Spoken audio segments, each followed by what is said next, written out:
title is Influence of Air Nuclei Content on Vortex and Deep Vortex Cavitation. If we are ready, please start. Thank you, Professor, for introducing. Hello everyone, good afternoon. This is MD Ashraful Haq from Chungnam National University, Republic of Korea. I am representing Flow-Induced Noise and Cavitation Control Laboratory under the Department of Autonomous Vehicle System Engineering. Today, here at the 35 International Symposium on Transport Phenomena, my topic is to present influence of Air Nuclei Content on vortex and deep vortex cavitation. Let's begin from the beginnings. So in the discussion contents, first I'll say what motivates us for this research. Then I'll talk about the two previous works which are quite related about our recent experiment. And then I'll show the experimental apparatus of ours. And finally, I'll discuss the key outcomes of what we find. So, for engineers, cavitation means noise generation, vibration, material erosion, and performance degradation. So here, from this image, you can see that cavitation affects significantly on propeller performance.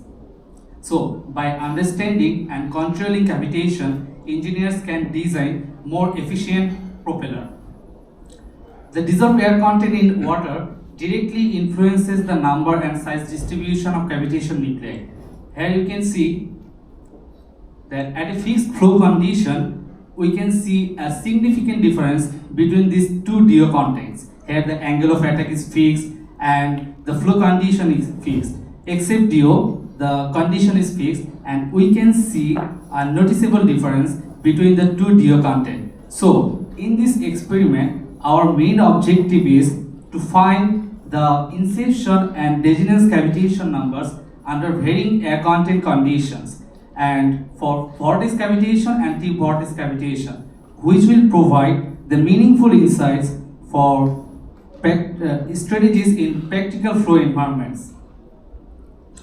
So, the first one was presented at 21st Symposium on Naval Hydrodynamics, where they have showed the relationship between the air nuclei content and the tension of the water and represented that the bubble cavitation is mostly affected by the nuclei content, whereas the deep vortex cavitation is moderately affected and the blade surface cavitation is least affected. The lower one was published at Experiments in Fluids at the year of 2019, where they have showed that at a fixed flow condition under varying angle of attack, how % air saturation affects the cavitation, inception and desinence number and highlights the hysteresis effect. So here is our Chungnam National University cavitation tunnel. For more convenient view, I have attached here the 3D schematic diagram. And we have the water tank and the degas tank, where water is circulating from the water tank to the degas tank, and by using the vacuum degasification system, we have controlled the DO content at what we need. This is the schematic view of our test section, which length is 1.4 meter and the area of the cross section is 0.14 meter square. And this is the real image taken while we are conducting this experiment, and we have used the high-speed camera for this experiment. And this is our test section hydrofoil model, whose dimensions are 80-60 mm. And our DO range was 4 to 10, measured as parts per million. And we have conducted throughout the experiment at 3 angles of attack, 9 degree, 12 degree and 15 degree. So, instead of using the traditional DO sensor, we have the latest Matlab Toledo optical DO sensor, which measurement response is 6 times faster than the traditional one. Here is the schematic view of our sensor of what we have used to measure the DO content. And the right schematic is the simple process of how this sensor works. So here in this sensor, the excitation fiber emits blue light and causing the sensing element to glow a luminescent dye layer. The sensor cap contains diffusion layer, where oxygen is constantly moving throughout this layer and interacting with this luminescent dye layer. This effect is known as quenching, and a photodetector compares with these luminescent dye properties with a reference LED and allowing along the calculation for dissolved oxygen concentration in water. Let's dive into the result section. So, here, except due, the flow condition is same. At a fixed cavitation number 2.20, for a fixed angle of attack, we know that at a fixed angle of attack, the vortex strength is same. Though the vortex strength is same, we didn't see any cavity up to 8 ppm for 9 degree angle of attack. But here at 10 ppm, we see that a cavity appears from the tip of the hydrofoil. Let's see at 12 degree angle of attack. With increasing DO content, cavity is approaching from the tip of the hydrofoil, leads more intense cavitation. While at 15 degree angle of attack at 4 ppm, a continuous tip vortex cavitation. With increasing DO content, we can see that along with tip vortex cavitation, a leading edge sheet cavity, and finally at 10 ppm, a fully developed cloud cavity or the partial cavity along with intense tip vortex cavitation. So we can say that with increasing DO content, the cavitation strength is more significant. Let's compare it with lower cavitation number. Let's see at 1.8 cavitation number. So we know that at lower cavitation number, the flow is even more prone to cavitation. That means the pressure drop is larger relative to vapor pressure. So when the cavitation number is 2.20, we have seen that up to 8 there are no cavity for 90 degree angle of attack. But here at 90 degree angle of attack, we find cavity at 8 ppm also.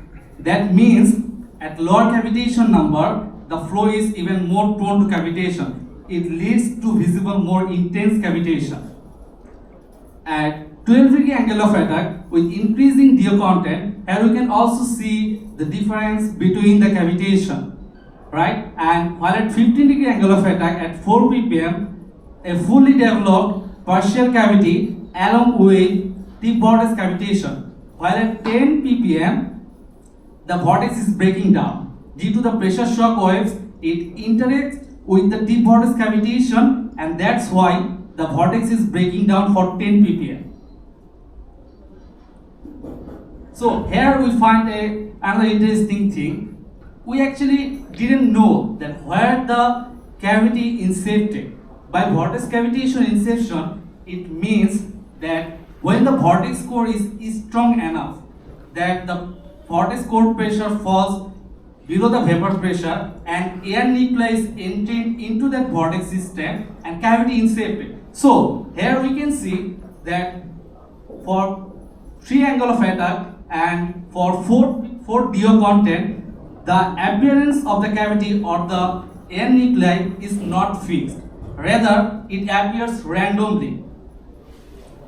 If you see the lower figures, that for 3 angle of attack, 9 degree, 12 degree and 15 degree, the inception location is coming from the tip to further downstream. It doesn't have any fixed location.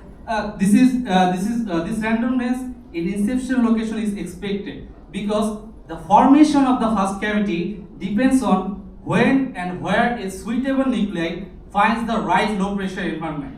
That's why we can say that the DO has an effect for its inception location. Rather, it appears randomly. So, this figure illustrates that a time-resolved visualization of a single cavitating bubble or how it's forming and dissipating in the vortex system. So, initially, a air nuclei is entered into a vortex system, and as time goes on, it grows as vapor filament dive into that system, and with increasing time, finally it diminishes from the vortex system.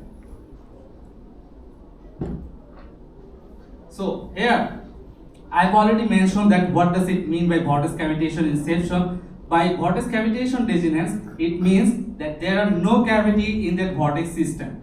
Let's look at the right figure.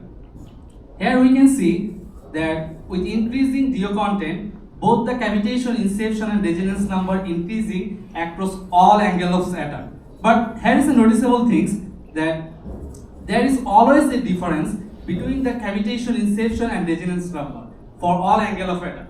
This effect is known as hysteresis. That there will always exist a gap between the inception and desinence cavitation number. That means that when cavity incepted into a vortex system, it requires lower velocity to remove the cavity from that vortex system.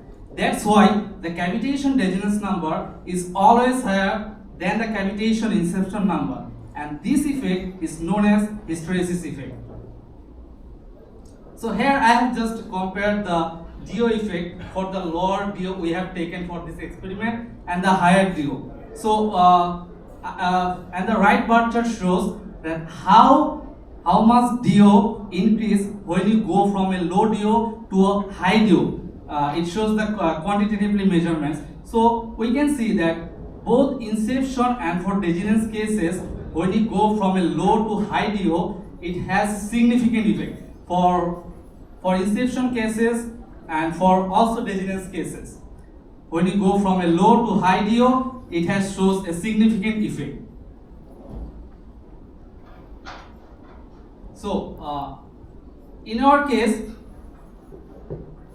tip vortex cavitation means a continuous cavity attaches from the tip of the hydrofoil, and by tip vortex cavitation desinence means the cavity is detached from the tip of the hydrofoil. So unlike vortex cavitation, inception and desinence number, with increasing DO content, both the cavitation, inception and desinence number increases across all angles of attack, but the difference is small, and that is our main novelty actually, because we all know that tip vortex cavitations often considered as the first type of cavitation, but before tip vortex cavitation, air nuclei is entering into a vortex system.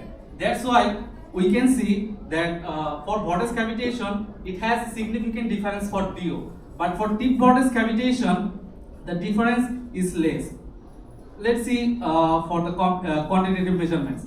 So for unlike vortex cavitation, we have seen that DO has significant effect across all angles of attack when you go from a low to high DO.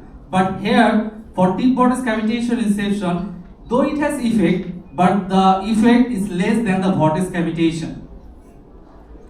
So our main conclusion is increasing DO content, cavitation incept earlier for both vortex cavitation and tip vortex cavitation for all angles of attack, and at fixed AOA the relative effect of DO is stronger for inception than for desinence, and DO is more sensitive at high OA. That means that angle of attack also affect the DO. But for VC inception, it has a strong sensitivity, but for desinence it has weaker than inception. But for tip vortex cavitation, it has moderate DO sensitivity compared to vortex cavitation, but though it declines with angle of attack.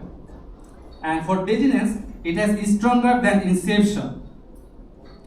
Peaks near at 12 degree and elevated at 15 degree. Thank you everyone. Thank you for listening with patience. Thank you very much. Okay, short question or comments.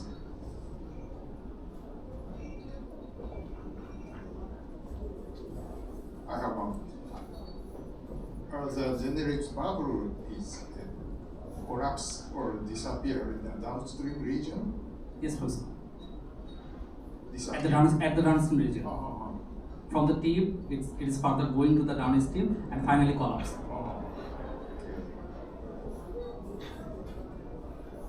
Short question? No? Okay, thank you very much. Thank you everyone. Thank you for listening.